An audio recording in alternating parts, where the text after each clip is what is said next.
So when we have two functions, f and g are differentiable. So once again, both functions are actually differentiable.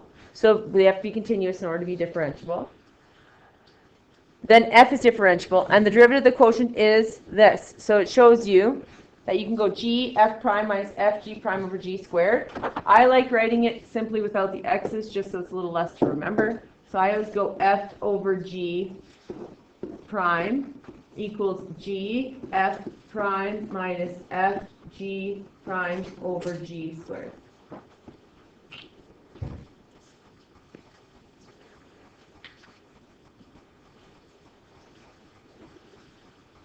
Now on the unit test for me, I will give you both formulas, but you have not a formula sheet whatsoever on the AP exam. Like there isn't one. You can't find one. There's no one to be found. Okay? So we'll do like, sometimes we'll do like volumes of cylinders and stuff like that and differentiate them. You don't have to have those memorized because they'll put the volume of the cylinder formula into the question. Like they'll embed like a volume formula into the question. Those don't have to be memorized. But all of this does.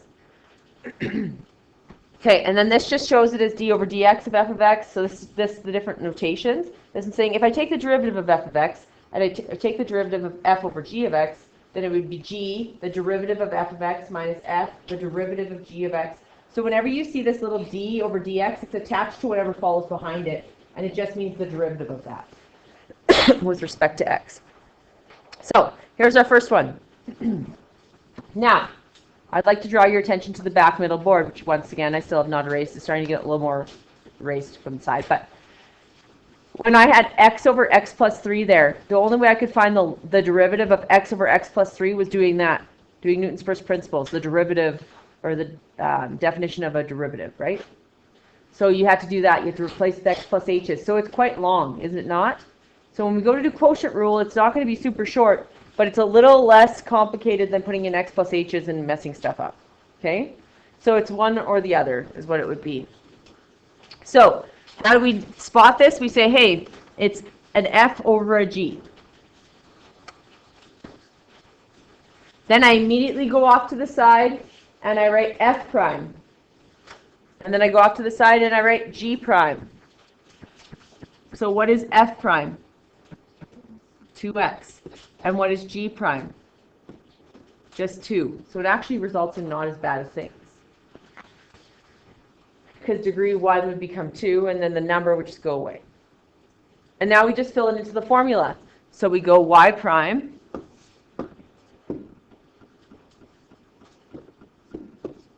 we'll go y prime equals, and we start off with g. So it's 2x minus 3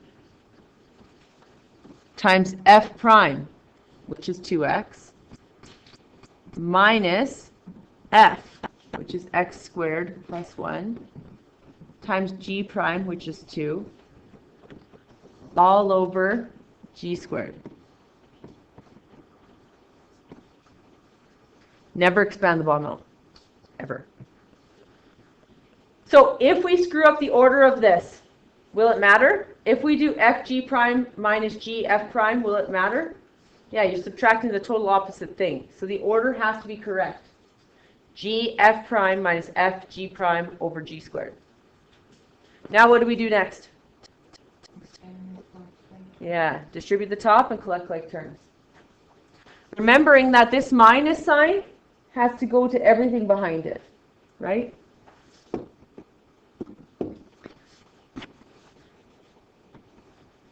So we're going to get y prime equals 4x squared minus 6x minus, and then I'm going to put a bracket. If you want to skip the step and not screw up the minus sign, go ahead. I'm not going to, because that's where the error lies. So I get 2x squared plus 2. And then that all has to be subtracted, right? Because everything behind that minus sign needs to be subtracted. So I do it in 2 steps. If you want to try it in 1, go ahead. And then I get 2x minus 3 squared.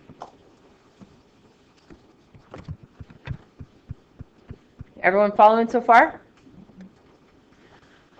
And then we get y prime equals 4x squared minus 6x minus 2x squared minus 2 all over 2x minus 3 squared. And then we get y prime equals 4x squared minus 2x squared, which is 2x squared, minus 6x minus 2. And before we say we're done, we will always, always, always check and see if we can factor the top. Nothing will multiply to give me 4, negative 4, and add to give me negative 6 because the multiplication is too small. At most, you can give me 5. And with the negative, it can't even give me that. So we're done. And you would try these.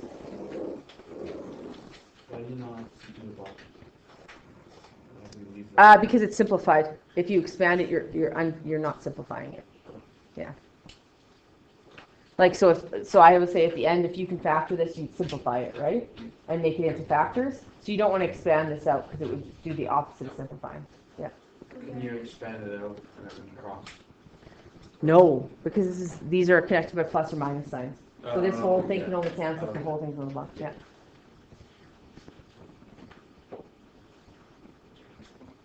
So this one here. Why can't I just take the denominator and bring it up as negative exponents and then just do power rule? Because the denominator is a what? Binomial. You can only bring your denominator up as a negative exponent if your denominator is a monomial. One term. The moment it's a binomial, you have to do quotient rule. Okay? So if ever your denominator of any term is a binomial, you're done. You have to do quotient rule. You cannot do power rule. So this is F, this is G.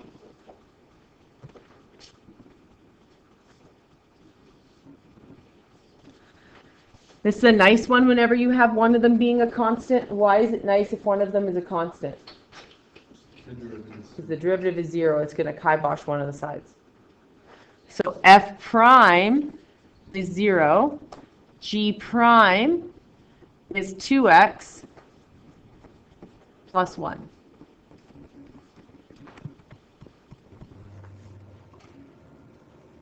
Then we just follow the formula. So the other one, I just want to show you by notation of how they're doing this. So this other one said y equals. So then I show it as y prime equals. Do you agree? This one said d over dx of this. So what are they saying? Determine the derivative of this. So what's my next step? Put an equal sign. Because that's what I'm finding. Not y prime. There's no y. Right?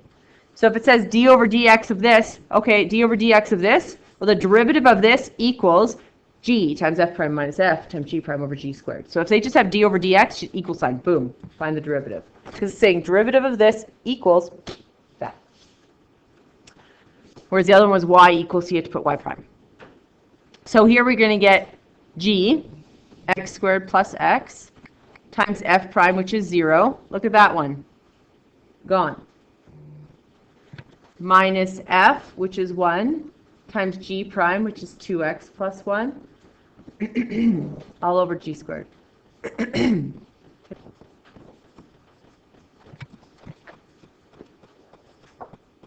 Distribute my minus sign through and I'm done.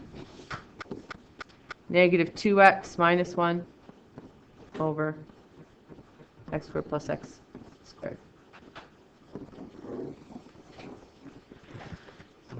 Now, like I told you, the e to the x often gets taught early, and then any e to the anything else gets taught later. Why might this one be counted in quotient rule? How else could I rewrite e to the negative x? 1 over e, yeah?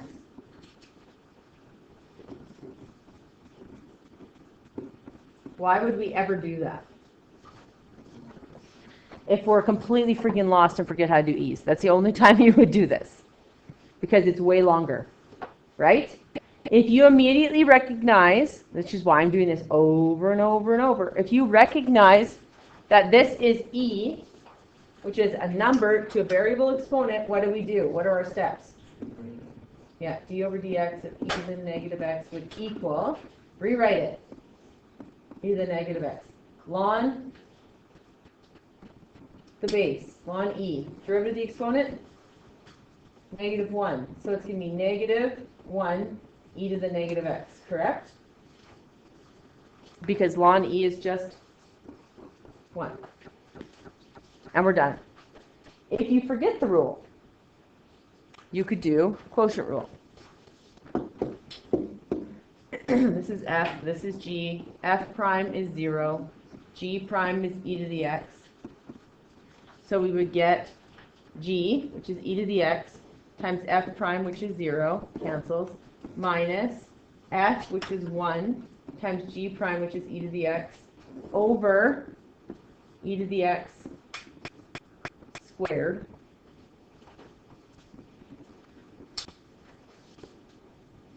So I have negative e to the x, negative e to the x, -1 I should write so you guys don't get mixed up, over e to the x squared.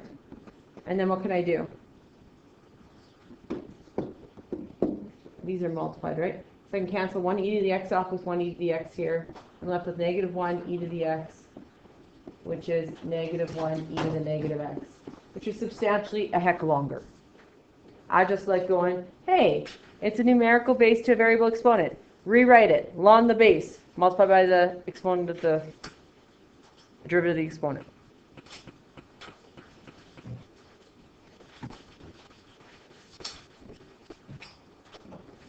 I'll come back to that in a sec. There's this still.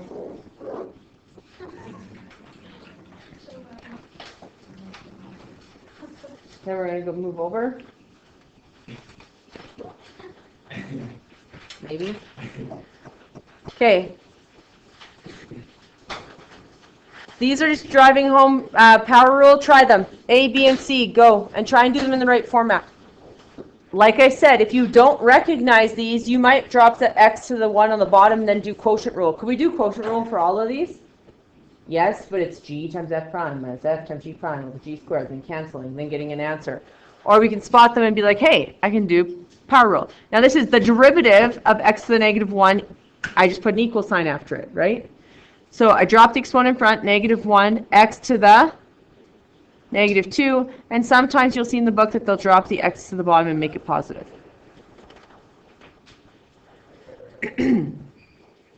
B is in function notation, so we have to bring the u squared up. So we get, this is bad variables. I didn't realize that till right now. Sorry, what's that? They just don't look nice together, that's all.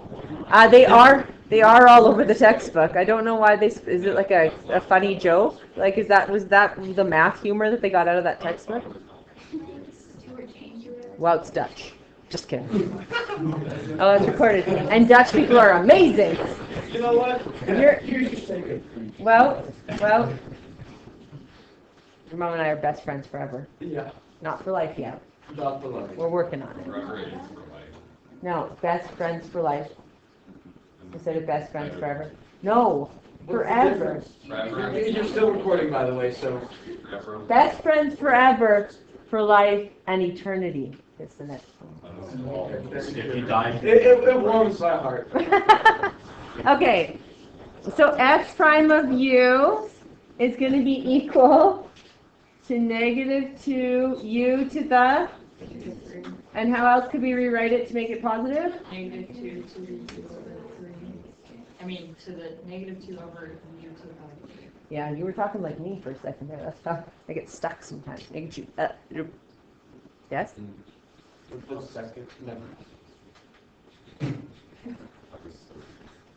Okay.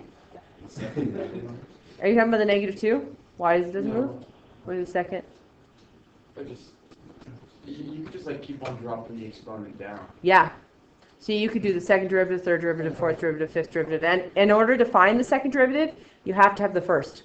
In order to find the fourth, you have to have the first, second, and third. So like you can't quickly find the seventh unless there's a pattern. But the good thing about polynomials is if you have like an x cubed, then you'll get an x squared, then you'll get an x, then you'll get a constant, then you get a nothing, a nothing, a nothing, so it'll just be 0. So those ones are nice. This one, we have to go d over ds, and then 4s to the -5. Drop the number in front, we get negative 20s to the negative 6, which is negative 20 over s6. So many people, you have to watch with the negatives. You will accidentally drop it to a 4 sometimes, just because you... Would you have to write D over DS if you wrote the answer like right away? No. Do you know what I'm saying? If you skip that second step, you wouldn't need it, because you found the derivative. Yeah, I just went right to it. Yep, then you're fine. D over DS. Yep. Okay. So here's talking about finding higher order power derivatives. Oh, there's these here. It says determine the second, third, and fourth derivatives of y equals 2x cubed. So in order to find the second, you have to find the first. In order to find the third, you have to find the second. So y prime is going to be 6x squared. Y double prime. Yeah, I don't know where I was going with that. 12x. And then y triple prime. 12. If I want to do y4, which they asked us for, they do it like this. They ran out of Roman numerals, so they didn't want to do anymore, I guess. So it'd be 0. Okay. This one, they want the second derivative. Okay? There is a specific way that you want to find these if you're asked to find the second derivative, because they're not as easy as, like the last one's is just power rule. So let's go through it. I'm going to get you guys to find the first derivative first. So go get y prime, and then we're going to work together on y squared. So try this one out. So this is f, this is g, f prime is 2x, g prime is e to the x. So I'm going to get g, which is e to the x, times f prime, which is 2x, minus f, which is 1 plus x squared, times g prime, which is e to the x, all over e to the x. What am I doing? I'm doing I am in quotient rule right now. Ah! This would have been way worse than quotient rule. Yeah. Y prime equals f. I could have left and just put a plus sign. Wouldn't have mattered. But no, I took it. F times g prime.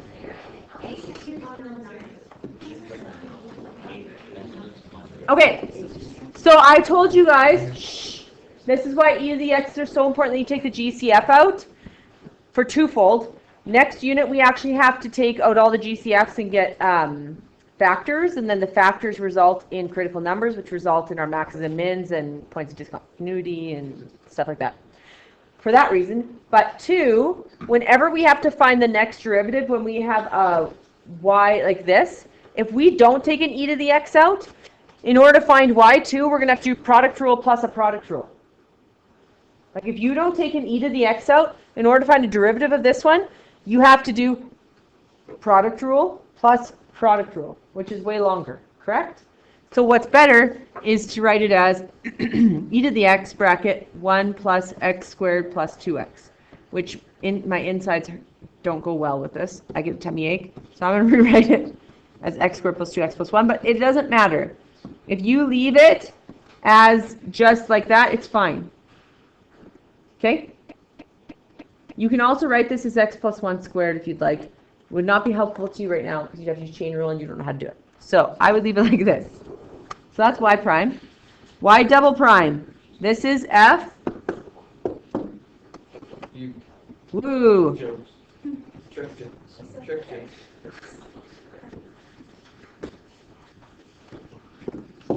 This is f. This is g. So we do f, which is e to the x, times g prime, which is 2x plus 2, plus g, which is x squared plus 2x plus 1, times f prime, which is e to the x. And then I would take my e to the x out. And I would be left with 2x plus 2 plus x squared plus 2x plus 1. Don't know why I used rounded and squared. And then we get e to the x bracket x squared plus 4x plus 3. Then once again, f g. My triple prime would equal f, which is e to the x, times g prime, which is 2x plus 4, plus g,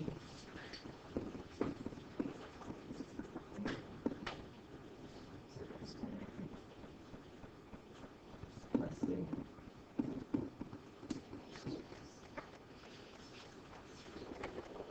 Are you going okay so far? So, no? Okay, I didn't know what you were saying. And you get e to the x, square bracket 2x plus 4 plus x squared plus 4x plus 3, e to the x, x squared plus 6x plus 7.